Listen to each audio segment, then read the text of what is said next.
వస్తే ఈ సినిమాలో ఒక మాట అన్నారు టీజర్లో, రాజకీయ నాయకుడు కొడుకు రాజకీయ నాయకుడు అవుతున్నాడు, డాక్టర్ కొడుకు డాక్టర్ అవుతున్నాడు, యాక్టర్ కొడుకు యాక్టర్ అవుతున్నాడు, కానీ రైతు కొడుకు రైతు ఎందుకు కావట్లేదు అని. ఎందుకు కావడం లేదు అంటే ఇందాక నేను అన్నట్టు వ్యయం పెరిగింది, సాయం తగ్గింది. అగ్రికల్చర్ అన్న పదంలోనే కల్చర్ ఇమిడి ఉంది, కానీ అది ఎందుకు ఆ కల్చర్ అంతా మర్చిపోతున్నాం, మనం అందరం కూడా దూరం వెళ్ళిపోతున్నాం.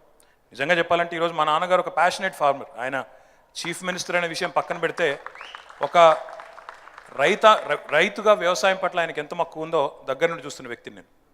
ఆయనకి ఎంత ఇష్టం అంటే ఆయన పదే పదే చెప్తా ఉంటారు మాకు కొన్ని కార్యక్రమాలు ఆయన ఏమైతే తీసుకుని వచ్చారో తెలంగాణ రాష్ట్రంలో. ఇప్పుడు మేము రాకముందు కూడా కొన్ని మంచి కార్యక్రమాలు ఉండేది. సబ్సిడీ మీద ఎరువులు ఇవ్వడం, సబ్సిడీ మీద విత్తనాలు ఇవ్వడం, గిట్టుబాటు ధర కోసం మినిమం సపోర్ట్ ప్రైజ్ అని పెట్టడం, ఇవన్నీ కూడా ఉండేది మేము రాకముందు కూడా. ఉచిత కరెంటు కొంత ఉండేది, కొన్ని గంటలు వచ్చేది. కానీ కేసీఆర్ ప్రభుత్వం వచ్చిన తర్వాత ఒక రైతు ముఖ్యమంత్రి అవుతే ఏం జరుగుతుంది అంటే ఈరోజు